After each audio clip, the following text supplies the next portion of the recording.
Good morning everyone. आज makeup lecture 2 में जो हमारा टॉपिक है वो दैट इज़ रिज्यूम। आज जो हम डिस्कस करेंगे that is resume.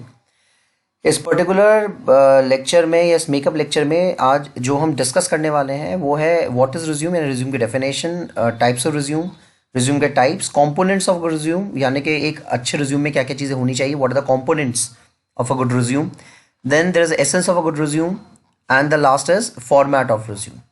Now starting from the definition of a resume, देखिए what is basically what is a resume। देखिए resume can be defined as a detailed document describing one past achievements or future expectation for a coveted career। कि resume जो है वो basically एक ऐसा detail document होता है जो एक व्यक्ति के पास्ट अचीवमेंट्स को यानी उसके पास्ट के अचीवमेंट्स को, उसने पास्ट में क्या क्या अचीव किया वो, और उसके फ्यूचर एक्सपेक्टेशंस को, उसके पास्ट के अचीवमेंट्स को, फ्यूचर एक्सपेक्टेशंस को वो पूरा पूरा बताता है, जो उसके करियर के लिए बहुत ज़्यादा इंपॉर्टेंट होता है। Resume is a statement of facts। Resume जो होता है is a statement of facts which include the summary of your educational academic backgrounds। Resume एक ऐसा statement होता है जिसमें कि आपके एजुकेशनल और एकेडमिक बैकग्राउंड यानी आपने एजुकेशनल आपने क्या क्या हासिल किया है वो, और आपका एकेडमिक्स में आपने क्या क्या रहा है, यानी आपका जो एक्स्ट्रा करिकुलर या करिकुलर एक्टिविटीज जो भी आपके रहा है वो सभी चीज़ें मेंशन होती है। इट इंक्लूड रिसर्च, इसमें आपका रिसर्च वर्क, आपका एक्सपीरियंस, आपका वर्क एक्सपीरियंस, ये सभी चीज़ें जो है रिज्यूम में मेंशन की जानी चाहिए या होती हैं। It also gives information about awards and honours. आपने अपने लाइफ में कितने अवार्ड्स एंड ऑनर्स आपने हासिल किए हैं या कितने अवार्ड्स एंड ऑनर्स से आपको फेलिसिटेट किया गया है, वो सभी चीज़ में मेंशन होती है। अ good resume should be give all information which makes you suitable candidate for the job applied for. एक अच्छा रिज्यूम उसको कहा जाएगा जिसमें वो सभी इंफॉर्मेशन, वो सारी इंफॉर्मेशन इंक्लूड की जाए जो आपको एक अच्छा कैंडिडेट या एप्लीकेंट बनाती है उस पर्टिकुलर पोस्ट के लिए जिसके लिए आपने अप्लाई किया है। यानी एक अच्छा रिज्यूम उसको कहा जाता है जिसमें कि एक कैंडिडेट जो है जिस पोस्ट के लिए उसने अप्लाई किया है उस पोस्ट से रेलिवेंट सारी क्वालिफिकेशन उस पर्टिकुलर रिज्यूम में आनी चाहिए। Resume is also known as biodata, जिसे हम जानते हैं रिज्यूम को बायोडाटा भी हम कहते हैं। Now next types of resume, how many types of resume there? Basically there 6 types of resume. ये कौन कौन से होते हैं? The first one is chronological resume. देखिए क्रोनोलॉजिकल रिज्यूम जो होता है ये वो रिज्यूम होता है जिसमें चीज़ें जो है वो सबसे लेटेस्ट सबसे पहले और सबसे पहले जो है वो सबसे बाद में होता है, यानी ये क्रोनोलॉजिकल होता है यानी डिसेंडिंग ऑर्डर में होता है। देखिए chronological resume starts by listing the work history with the most recent position. कि क्रोनोलॉजिकल रिज्यूम वो रिज्यूम होता है जिसमें एक व्यक्ति की अपने वर्क हिस्ट्री सबसे पहले लिखता है और उसमें भी रीसेंट पोजीशन सबसे पहले लिखता है कि अभी वो कहाँ पे काम कर रहा है। Most of the employees prefer this type of resume. अधिकतर एम्प्लॉयज इस तरह का रिज्यूम ही प्रेफर करते हैं because it is easy to see what an applicant has been working on. क्योंकि ये बहुत ईजी पड़ता है एक एम्प्लॉयर के लिए कि वो इस चीज़ का जज कर सके कि अभी जो कैंडिडेट उसके पास आया है या जो इस पोस्ट किसी भी पोस्ट के लिए अप्लाई कर रहा है वो एक्चुअल में वो कहाँ पे भी काम कर रहा है, उसको कितना एक्सपीरियंस है। तो क्रोनोलॉजिकल रिज्यूम इसलिए एम्प्लॉयर को सबसे ज़्यादा प्रेफरेबल होता है। The next is functional resume. Now what is functional resume? अब functional resume focuses on skill. एक फंक्शनल रिज्यूम जो है वो स्किल्स पे फोकस करता है, यानी कि आपके अंदर क्या क्या क्वालिटीज़ है, आपके एजुकेशन क्वालिफिकेशन, इस पे ज़्यादा फोकस करता है। एंड एक्सपीरियंस, आपके एक्सपीरियंस पे फोकस करता है rather than chronological work history. ये आपके वर्क हिस्ट्री पे इतना ज़्यादा स्ट्रेस नहीं देता जितना आपके क्वालिफिकेशंस यानी स्किल्स आपके एक्सपीरियंस पे देता है। It is often used by the people who are changing their career and who have gaps in the employment. ये बेसिकली उन लोगों के लिए सबसे अच्छा होता है जिनके करियर में गैप्स होता है, यानी कि जो जैसे मान लिया आप 6 महीने किया फिर 2 महीने उन्होंने छोड़ दिया, 5 साल किया फिर 1 महीने छोड़ दिया, तो उनके जिनके करियर उनके एम्प्लॉयमेंट जहाँ पे गैप्स आ जाता है उनके लिए फंक्शनल रिज्यूम सबसे बेटर ऑप्शन है। The third is combination resume. Now what is combination resume? देखिए the combination resume lists the skills and experience first. Combination resume में भी function resume की तरह ही सबसे पहले आपका skills यानी qualification experience सबसे पहला आता है। The employer history is listed next, और स्किल एक्सपीरियंस के बाद एम्प्लॉयज की हिस्ट्री जो है वो उसके बाद में लिखी जाती है। This type of resume can be highlighted the skills of applicant those are relevant for the job applicant is applying for. ये बेसिकली इस तरह का रिज्यूम जो है वो स्किल्स को हाईलाइट करने के लिए बहुत इंपॉर्टेंट होता है। बेसिकली उनके लिए जो वो एप्लीकेंट जिनके जो अप्लाई कर रहे हैं किसी पर्टिकुलर पोस्ट के लिए, यानी कॉम्बिनेशन रिज्यूम जो है वो स्किल और एक्सपीरियंस के बाद आपका एम्प्लॉयर हिस्ट्री बताता है। और ये बेसिकली एक एम्प्लॉयर को भी इसलिए पसंद आता है क्योंकि इससे एक व्यक्ति की स्किल्स के बारे में सारी बातें पता लग जाती हैं। The next is target resume. Target resume जैसे आपको नाम से पता लगा, this is based upon your target, यानी जिस तरह का आपका जॉब होता है उसी के अकॉर्डिंग इस रिज्यूम को मॉडिफाई किया जाता है। यानी अगर आपका कोई जॉब जो है वो आपके पोस्ट ग्रेजुएशन बेस के ऊपर है तो आपका रिज्यूम में आपका जो क्वालिफिकेशन है वो पोस्ट ग्रेजुएशन आना चाहिए। और अगर मान लीजिए आपका कोई ऐसे आप ऐसे के लिए अप्लाई कर रहे हैं जिसमें आपके 12th या फिर आपके केवल ग्रेजुएशन लेवल का कैंडिडेट ही चाहिए तो आप उसको अकॉर्डिंगली मॉडिफाई कर देते हैं। देखिए target resume is customized resume. Target resume को कस्टमाइज्ड रिज्यूम भी कहा जाता है, कस्टमाइज्ड रिज्यूम भी कहा जाता है। It specially highlights the experience and skills which are those are relevant for the job you are applying for. ये बेसिकली आपके एक्सपीरियंस स्किल्स को हाईलाइट करता है जो उस पर्टिकुलर पोस्ट के लिए बहुत ज़्यादा रेलिवेंट या बहुत ज़्यादा इस्तेमाल में या बहुत उपयोगी होती है। ये बेसिकली रेलिवेंट पोस्ट के लिए जब आप कोई अप्लाई करते हो तो टारगेट रिज्यूम बेस्ट होता है। This resume is a perfect match of your qualification experience. ये आपके क्वालिफिकेशन एक्सपीरियंस का परफेक्ट मैच होता है, यानी पूरा क्वालिफिकेशन पूरा एक्सपीरियंस को बहुत बेहतरीन तरीके से टारगेट रिज्यूम के अंदर बताया जाता है। The next is mini resume. Now the mini resume is what resume. Mini resume जैसे आपको पता लग रहा है मिनी यानी छोटा, ये बेसिकली समरी होता है। इसमें ये मिनी रिज्यूम जो होता है ये बेसिकली वो लोग ज्यादा प्रेफर करते हैं जिनको आपका केवल क्वालिफिकेशन आपका एक्सपीरियंस देखना होता है, बाकी चीजों से उनका कोई भी इतना ज्यादा वो इंपॉर्टेंस नहीं देते। जैसे फॉर एग्जाम्पल आपका हॉबीज हो गया, आपका स्ट्रेंथ हो गया, या फिर आपका फैमिली बैकग्राउंड हो गया, उनका इन तरह में बहुत ज़्यादा स्ट्रेस नहीं होता है या बहुत ज़्यादा उस पर वो हार्ड एंड फास्ट नहीं होते हैं। Rather in mini resume they use to see और look after your education qualification and your experience. Mini resume contains a brief summary of career highlights. एक मिनी रिज्यूम जो है वो आपके करियर हाइलाइट्स यानी पूरे करियर का एक ब्रीफ समरी होता है। क्वालिफिकेशंस, इसमें क्वालिफिकेशंस बताई जाती हैं। It can be use for networking purpose और share upon the request from the prospective employer. ये बेसिकली नेटवर्किंग पर्पस के लिए बेस्ट होता है और ये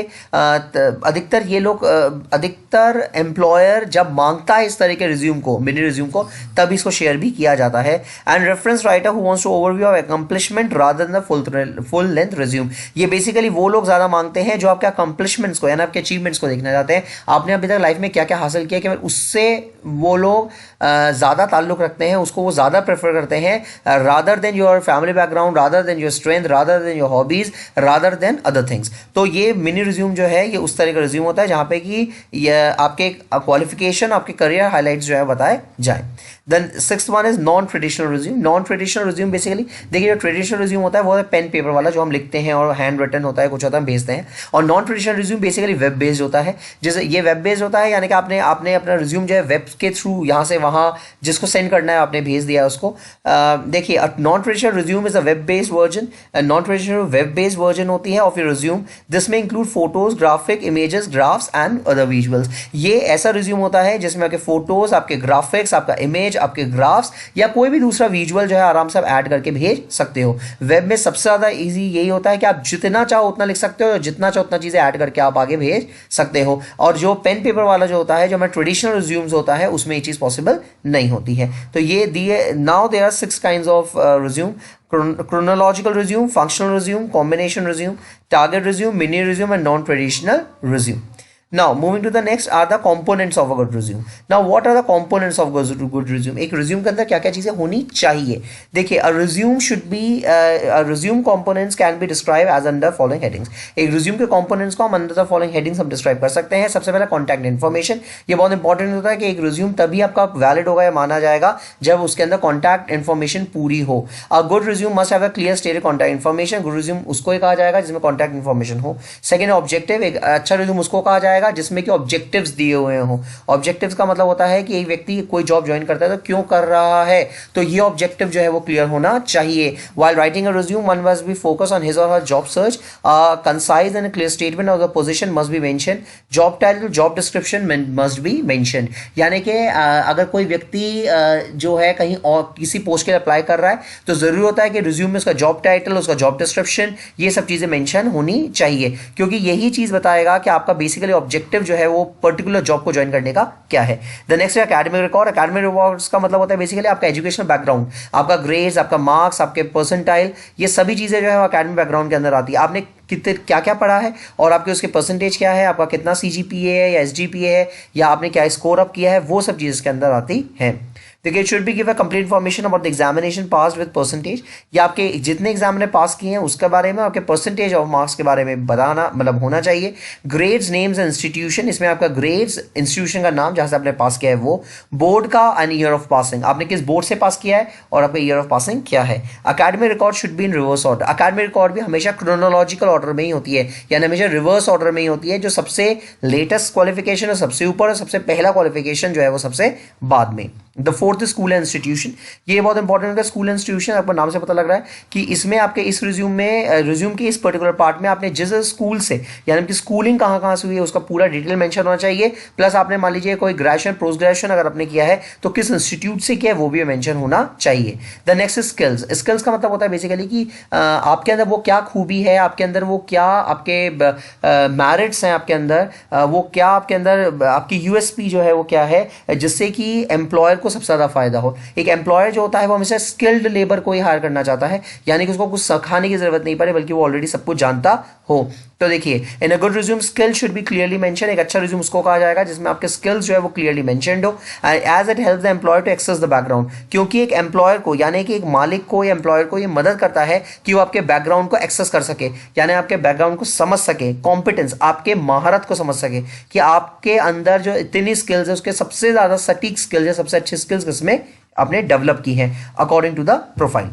द सिक्स्थ वन है वर्किंग एक्सपीरियंस। वर्किंग एक्सपीरियंस आपको अच्छा पता ही है। देखिए, वर्क एक्सपीरियंस का मतलब होता है ये रिज्यूम का बहुत इंपॉर्टेंट पार्ट होता है, आपने कहाँ कहाँ पे काम किया है, आपने कितना कितना काम किया है, वो सभी चीजें वर्किंग एक्सपीरियंस के अंदर गिनी जाती है। And entry level resume can not be complete without list of working experience, एक एंट्री लेवल रिज्यूम कभी कंप्लीट नहीं होता है विदाउट लिस्टिंग वर्किंग एक्सपीरियंस, जब तक आप अपने वर्क्स एंड एक्सपीरियंस को उसमें लिस्ट नहीं करते हो। Never forget to list the internship and summer training, आप कभी भी ये ना भूले कि अगर आपने कोई इंटर्नशिप कर रखा है या आपने समर ट्रेनिंग जो है आपने ले रखा है कहीं पे, तो वो आप जरूर उसमें मेंशन करें that you have undertaken, make sure that clearly define your duties and responsibility. ये बहुत इंपॉर्टेंट होता है कि आपने जहां जहां काम किया है वहां आपकी क्या ड्यूटीज रही हैं, आपने किस किस पर्टिकुलर पोस्ट पे अपने काम किया है, वो सभी चीजें रिज्यूम के अंदर क्लियरली मेंशन होनी चाहिए।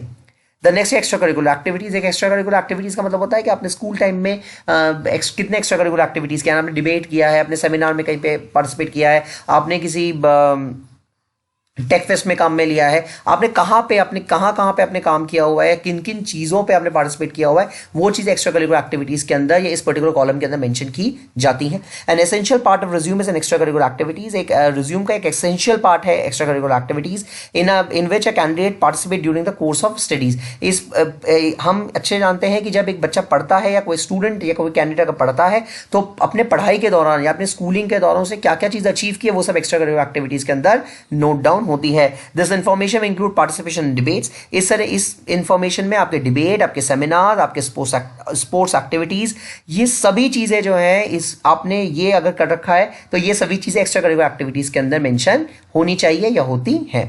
The next 8th one is reference. देखिए, रेफरेंस का मतलब बेसिकली ये होता है कि अगर कोई कैंडिडेट कहीं पे जॉब करने के लिए जा रहा है और उस पर्टिकुलर कंपनी के लोगों को और कोई दूसरा ही पहचानता है या फिर उनसे अच्छे उनके टर्म्स अगर अच्छे हैं तो वो उनका एज एन रेफरेंस उनका नाम और नंबर और मेल आईडी जो है वो शेयर कर सकता है। ये रेफरेंस इसलिए इंपॉर्टेंट होता है जिससे कि जो आपके प्रोस्पेक्टिव एम्प्लॉयर है वो कहीं ना कहीं आपका बैकग्राउंड चेक कर सके, वो एक्चुअल में क्रॉस चेक कर सके कि जो आपने लिखा है रिज्यूम में वो सही है, गलत है, या फिर आप किस तरह के इंसान हो।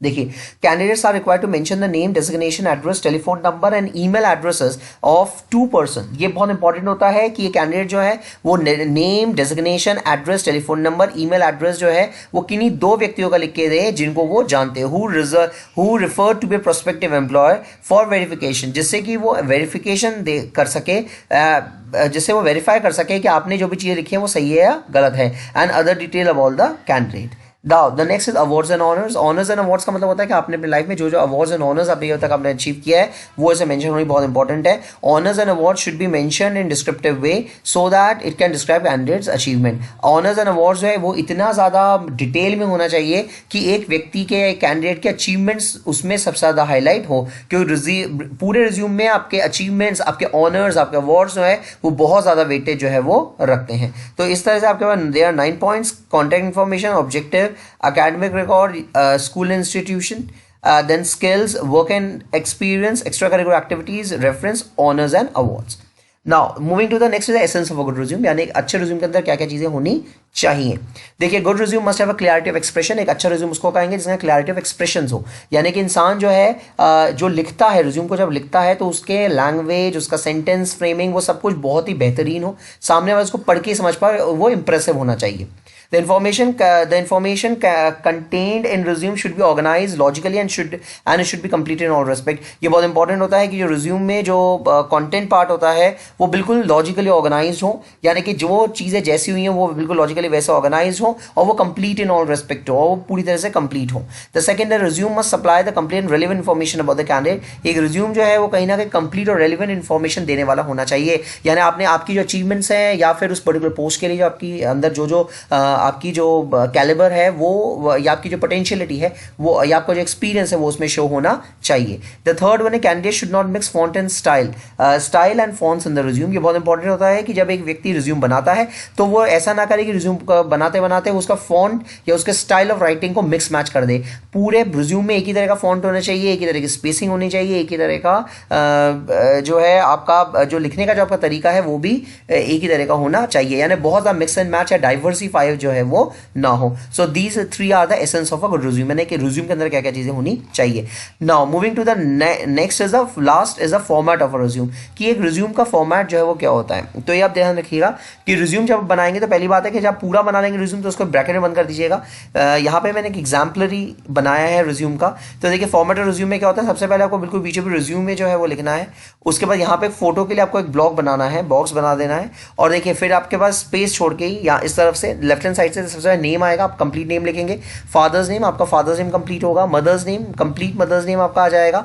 डेट ऑफ बर्थ, जो आपकी डेट ऑफ बर्थ है वो कंप्लीट आएगी. अगर आपको एग्जामिनर ने पेपर में दे रखा है तो दैट इज डिफरेंट. अगर नहीं दे रखा तो आपको ये अपने मन से कोई भी अजम्पशन करके आपको ये भरना पड़ेगा. नेक्स्ट मेरिटल स्टेटस, मैरिड और single, you can write single. The language known, English, Hindi and Marathi. ये मैंने लिख दिया इंग्लिश, हिंदी, मराठी या इंग्लिश, हिंदी, जो भी आपको लगता है वो लैंग्वेज आप लिखें, और ट्राई करें कि जिस लैंग्वेज में पेपर दे रहे हैं वो लैंग्वेज में जरूर मेंशन हो. नेक्स्ट है परमानेंट एड्रेस, कि आपका जो परमानेंट एड्रेस है वो ये आप अजम्पशन लिख सकते हो. जैसे मैंने अजम्पशन लिखा है sector B, phase second, Vasant Vihar, new Delhi. तो ये आप अजम्पशन लिख सकते हो, जैसा आपको चाहे आप अपने हिसाब से इसको बना सकते हो. द नेक्स्ट है एकेडमिक क्वालिफिकेशन. देखिए, एकेडमिक क्वालिफिकेशन बेसिकली क्या होती है. एकेडमिक क्वालिफिकेशन में कि आपने क्या क्या कर रखा है, आपके एकेडमिक क्वालिफिकेशंस क्या है. जैसे मैंने यहाँ पे लिख दिया भाई एमटेक जो है वो मैंने 7. एकेडमिक क्वालिफिकेशन में आपका जो डिग्री है वो परसेंटेज और ईयर ऑफ पासिंग, ये 3 चीजें मेंशन होना बहुत इंपॉर्टेंट है. जैसे मैंने यहाँ पे कर दिया है, और ये ध्यान रखिएगा हमेशा बुलेट्स में ये इंट्रोड्यूस होंगे, बुलेट्स में लिखे जाते हैं. देखिए, जैसे कंप्लीट एमटेक है from western technical university branch 78% 2016 में किया है.